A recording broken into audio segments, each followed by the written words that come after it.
భద్రాచలం శాసనసభ్యులు తెల్లం వెంకటరావు బంజారాలను ఎస్టీ జాబితా నుంచి తొలగించాలని సుప్రీంకోర్టులో వేసిన పిటిషన్ చుట్టూ తీవ్ర వివాదం మొదలైంది. ఈ అంశంపై ఆదివాసీ సంఘాలలో విభేదాలు చెలరేగాయి.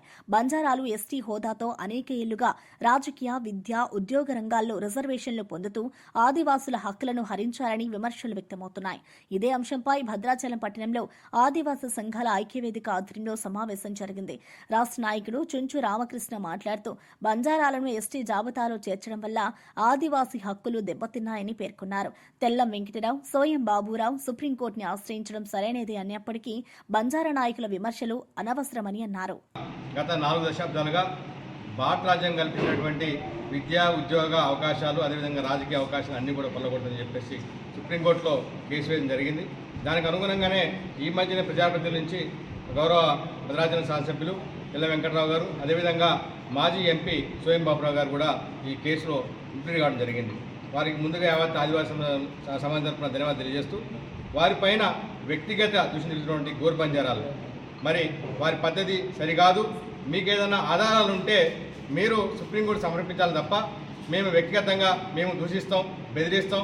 అదేవిధంగా మా మంత్రి అంటే రాష్ట్ర మంత్రి, మేము మా మంత్రి ఎందుకంటే మా ఆడబిడ్డ కాబట్టి, ఆదివాసీ ఆడబిడ్డ కాబట్టి ఆమెను సైతం తిరగనివని చెప్పి ఒక ప్రొఫెసర్ మాజీ ఎంపీ గారు కూడా అంటాం కూడా చాలా దారుణం. అంటే ఈ రాష్ట్రంలో అంటే వీళ్ళు ఏదంటే అది, వీళ్ళు ఏమంటే అది చేయొచ్చా వీళ్ళు అంటే, ఒకప్పుడు బ్రిటిష్ కాలంలో వీరిని క్రిమినల్ ట్రైబ్స్ అన్నారు. అంటే ఆ రకంగా మీరు ప్రవర్తిస్తారు. ఇక్కడ ఈ రాష్ట్రంలో మీరు ఈ యొక్క ఆదివాసీల్ని బెదిరిస్తారా? అదేవిధంగా సమాజంలో ఉన్నటువంటి బహుజన కులాలను కావచ్చు, అదే దళితులు కావచ్చు, మైనార్టీలు, వీళ్ళకి చెందినటువంటి కుల వృత్తులన్నింటి కూడా చొరబడి వాళ్ళ జీవనదానం కూడా మీరు దెబ్బతీస్తారా? అంటే మొత్తం మీరు తెలంగాణ సమాజానికి ప్రమాదకరంగా తయారని చెప్పేసి మేము గౌరవప్రదంగా సుప్రీంకోర్టును ఆశ్రయిస్తే మమ్మల్ని బెదిరించిన పద్ధతి కాదు. అదేవిధంగా మేము 40 లక్షలు ఉన్నాం కాబట్టి మీరు పార్టీలన్నీ కూడా మాకు మద్దతు తెలపాలని చెప్పేసి ఇటు కాంగ్రెస్ని, అటు కేంద్రంలో ఉన్న బీజేపీని, అదేవిధంగా గతంలో 10 సంవత్సరాల పాటు పరిపాలించినటువంటి బీఆర్ఎస్ ప్రభుత్వాన్ని కూడా మీరు బెదిరింపులకు గురి చేస్తున్నారు. మీరు అసలు 40 లక్షలు ఎట్లా వచ్చినాయని మేము అడుగుతున్నాం. ఒక విద్యార్థి, ఒక ఉద్యోగులుగా, ఉన్నత ఉద్యోగులుగా, జ్ఞానవంతులుగా, ఆదివాసీ సంబంధించిన జ్ఞానవంతులుగా మేము అన్ని తెగలకు సంబంధించినటువంటి వ్యక్తులుగా మేము అడుగుతున్నాము. మీరు 1961 సెన్సెస్ ఇది మేము ఇచ్చింది కదా డైరెక్టర్, మరి ట్రైకార్ డిపార్ట్మెంటే కావచ్చు, అదేవిధంగా నేషనల్లో ఉన్నటువంటి రిజిస్ట్రార్ జనరల్లో కూడా అన్ని ఆధారాలు మీ దగ్గర ఉన్నాయి, వాళ్ళ దగ్గర ఉన్నాయి.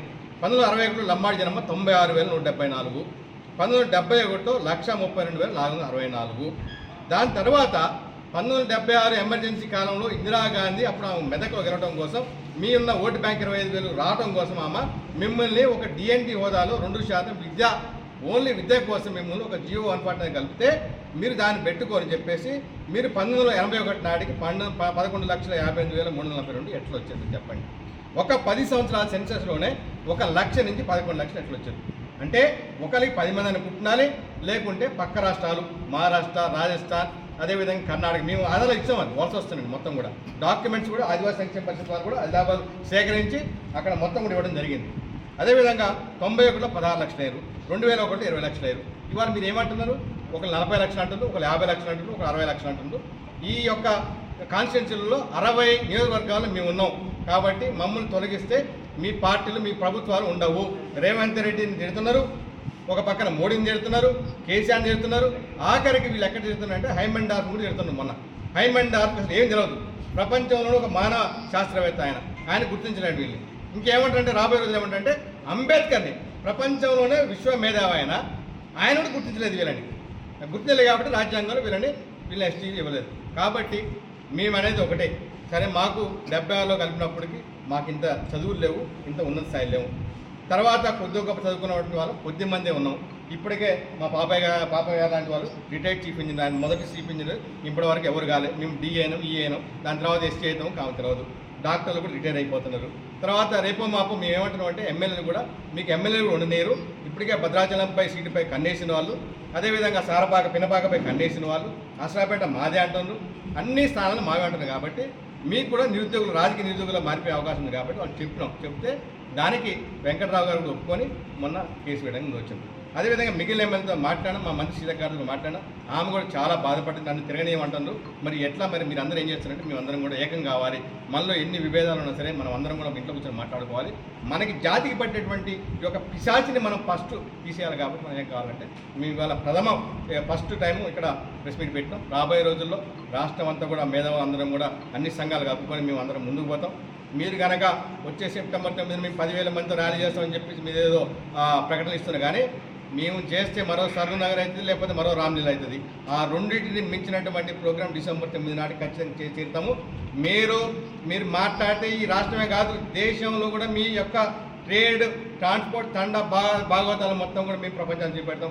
ఆ తర్వాత సమాజం నిర్ణయం తీసుకుంటుంది చెప్పి తెలియజేసుకుంటూ, ముందుగా పాత్రికేయులు, అదేవిధంగా యొక్క మేధావులు, ప్రొఫెసర్లు ఎవరైతే ఈ సమాజంలో ఉన్నారో అన్ని కుల వృత్తులకు చెందినవారు, అదేవిధంగా రాజకీయ నాయకులు, పార్టీలో అందరూ కూడా కావచ్చు, రేవంత్ రెడ్డి గారు కావచ్చు, అదేవిధంగా కేసీఆర్ కావచ్చు, కేటీఆర్ కావచ్చు, అదేవిధంగా బీజేపీలో ఉన్నటువంటి అధ్యక్షులు కావచ్చు, మేమందరికీ ఒకటే అంటున్నాం, అమాయక ఆదివాసులను కాపాడాల్సిన బాధ్యత ఈ యొక్క పాలకులది.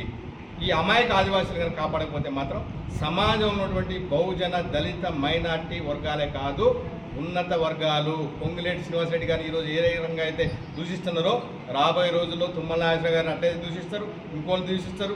కేసీఆర్ గారిని ఒకసారి రాముల నాయక్ సొక్కాబడి చెప్పిన ఒక చరిత్ర కూడా అందరూ చూసినాం మనం. అంటే వాళ్ళు తెగిస్తే ఏమైనా చేస్తారు. కాబట్టి తస్మాత్ జాగ్రత్త. మనం ఈ యొక్క సమాజాన్ని కాపాడుకోవాలి. సమాజంలో ఉన్నటువంటి ప్రతి బిడ్డ రాజ్యాంగం కల్పించిన హక్కుల ప్రకారం ముందుకు పోయి అభివృద్ధి చెందాలంటే మాత్రం ఈ ప్రమాదం నుంచి బయటపడాలని కోరుకుంటూ, మాకు మధ్యలో కోరుకుంటూ ప్రతి ఒక్కరికి పేరు నమస్కారం.